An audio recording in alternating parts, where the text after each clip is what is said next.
蓝牌没和大家一起是死，他不想投的，你跟大家也一起死，就这么简单。我觉得国民党的 DNA 很奇怪，他的人民都不需要被说服，要推出来，算是颗西瓜，你们都会知道。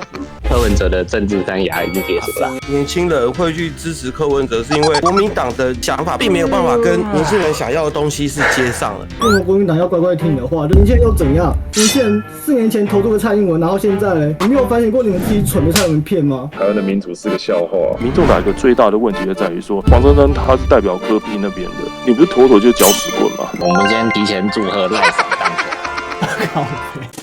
Ladies and gentlemen, welcome the host. 但因为我是前面教改之前被洗脑的那一挂啦，蓝牌和投票我一定会去投，没和我就投国民党，就这么简单。而你们支持柯文哲就去投你的柯文哲，大家一起去死。不想投的，你就大家也一起死，就这么简单。网络所有的讯息都是柯文哲最强，我可能被三观论的引导到那边了，是非常仇视民众党。可是重点是，民众党有没有做这个三段论的洗脑，有没有这样做这个绑架？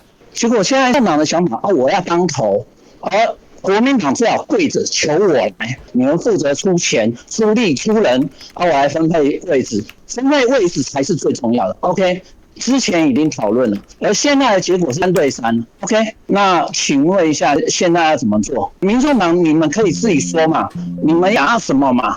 我3对3，我还让你了，所以国民党要跪下来，钱全部你们出，是这样子吗？还是要怎样？我真的不懂，因为我只是一个死老百姓啊。现在外面一直在说的嘛，6%仔啊什么，这个不是国民党发出来的哦，是民众党直接翻桌直接出来的。后来你现在跟我讲说，这是国民党的问题，这一切都是艺人的问题，跟柯文哲完全没有关系，一切都是黄珊珊的问题。可是现在回头来看，你这样搞了下去，国民党的高层也会认为，请问一下，我们现在低头过来跟你谈了以后，你现在还这个状况，那你会不会当总统了以后直接冰斗？我自己是一个31岁左右，因为我有玩车的关系，有认识一些更年轻的朋友。然后过程中，为什么很多的年轻人会去支持柯文哲？是因为国民党的一些想法，尤其侯友宜最明显嘛，他并没有办法跟年轻人想要的东西是接上了。光侯友宜，你就讲他的区间测速那个部分，那其实我们大家知道，因为我们都是乖乖骑车的啦，那我们知道一定有些猴子，他们一定是乱骑车的。那其实你撇开这些猴子，他们乱骑车这种情况下而导致的车祸，这些不要管。区间测速这个40公里、50公里，那个太扯了吧？你光这个年轻人就非常反感了。所以再来更不要讲说国民党他们对于年轻人想要的东西，他们其实也提不出一个大概来啊。就算可能真的有提啦，但是年轻人就是无感。所以为什么他们最后去选择了柯文哲？我自己的情况是国民党的家庭长大，就是我是外省人第3代嘛，对，甚至连我自己坦白讲，这一次我其实都会有想要投柯文哲的理由就很简单，因为第一，就国民党现在他就是已经没办法符合年轻人的期待嘛，所以其实你们看一些街头民调，像街头派对那些，其实虽然我知道那跟政治民调的差距是有落差，但是它是有一定参考价值。那很明显，50岁以上年轻人，柯文哲确实是占了很大的比例啊。今天扫光。那我觉得这个东西是有根据性的啦。对对对，嘿，大概是这样啦。说什么主张派不主张派的想法，也不是我们想站啊，一堆人出来洗，我是蓝支持者，我直接讲，我蓝老了。一堆人出来洗6%的，我是不能回应嘛，我回应就变主战派，就觉得很不公平啊。是的，这没有错。就说什么柯侯配一定会比较赢，但是之后要怎么运作？为什么国民党要乖乖听的话？柯本不理智，跟巨婴一样，我们比较理智要听你们这些巨婴来绑架我们，就觉得很不爽。现在又怎样？年轻人4年前投这个蔡英文，然后现在自己也不会反省。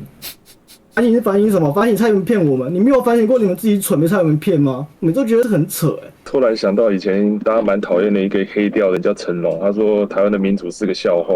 我后来觉得说，有时候蛮无奈一点，是说正常来讲选举就是要把不是的人留下来，然后让愿意为老百姓做事的人上去选。我是觉得有时候蛮悲一点，是说现在出现一个民进党取代国民党的这个巨婴存在，然后变成说你要2个差不多不同的选民结构或是不同的思想来要聚集起来打群架就对，反正我一个干不赢就2打1这样子。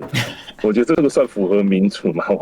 我是觉得是蛮悲哀的一件事情啦，因为大家只是想说，先把一个已经受到美国要搞穷兵黩武的这个东西，然后要先把它拉下。其实大家真的想拉下民进党，不完全是贪腐，而是最主要是很怕说美国这个穷兵黩武到后来会发生什么样的事情嘛？你会发现就是柯文哲的选民结构，基本上来讲的话，里面有一半的人物，他们其实是反国民党的，所以他们其实是觉得，如果柯文哲不当政的话，他说他不投了，甚至威胁国民党，还是放话说我要去投民进党，就对，也不要让国民党为政。其实这个东西就是之前一直有人就在造成分化，所以我就觉得从一开始两个其实选民的思想跟结构不一样的地方来讲，合在一起来，要不是因为有60%的民意就觉得我不想要打仗，然后你现在完全没办法阻止民进党跟美国背后的这个部分来讲的话，大家陷入一种焦虑的状态的话，那我真的觉得像人家讲，真的要听优台湾。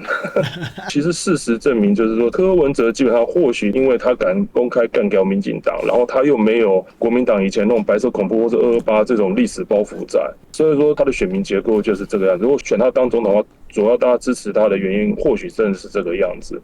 那国民党基本上来讲的话，就是他原本就是在台湾有一定的，至少是中华民国派，然后他的县市长其实也没那么差，至少还有一些人，他们也是怀念蒋经国啊、李国鼎这些人。虽然说他的政治版图在萎缩，可是他还是有一定的民意基础嘛。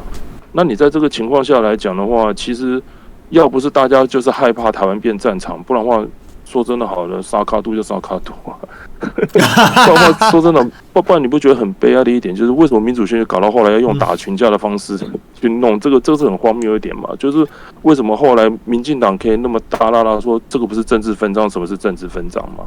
对啊。可是民众党一个最大的问题就在于说，你放的各种话到后来，因为你没办法去公开蓝白合他们密室到底谈了什么东西，可是你又公开去讲出5%、6%、3%这种东西来讲的话，黄珊珊他的身份又很特殊，他是代表柯 P 那边的，你不是妥妥就是搅屎棍吗？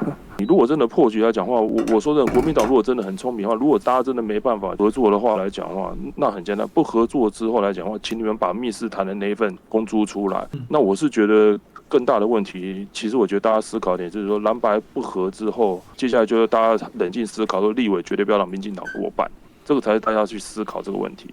如果连立委也让他过半的话，我说真的好了，大家真的等着会不会真的战争爆发了？我个人的想法，这样不见得是对的。对，我们先提前祝贺赖桑当选啊！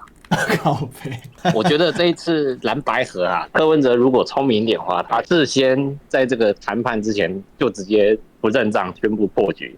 但他不是这么做，他是选择了签了那个字之后，事后再翻脸不认人。那我觉得那是柯文哲的政治生涯已经结束了。我认为他这么做就是把自己搞到信用破产。反正民主国家都喜欢说，我们要有契约精神啊。那柯文哲现在恰巧不就是展现了他们有契约精神嘛？大家很喜欢怼中共不承认香港，都已经说是历史文件了嘛。那柯文哲现在做法不就跟中共一样？我现在还蛮想呛一下那些柯粉的。好，你们这些无脑柯粉，你们是不是应该要去讲一下你们的主席柯文哲？我想说的就是，其实这次国民党这个策略，其实我觉得也算成功了。从长远来看，因为国民党成功的让柯文哲信用破产了啊。其实我觉得国民党跟民众党有很大的 DNA 不同，就是国民党他们不习惯他们的人民有自己思考的能力。对，其实有很多人盖给侯友宜是因为他有那个车轮盘，然后今天其实就算随便推一个人上去，他们有很高几率会跟着盖。可是民众党的支持者不是这样，民众党的支持者今天如果他不是推柯文哲出来，我们也不一定会买单。那更何况你要我们投侯友宜。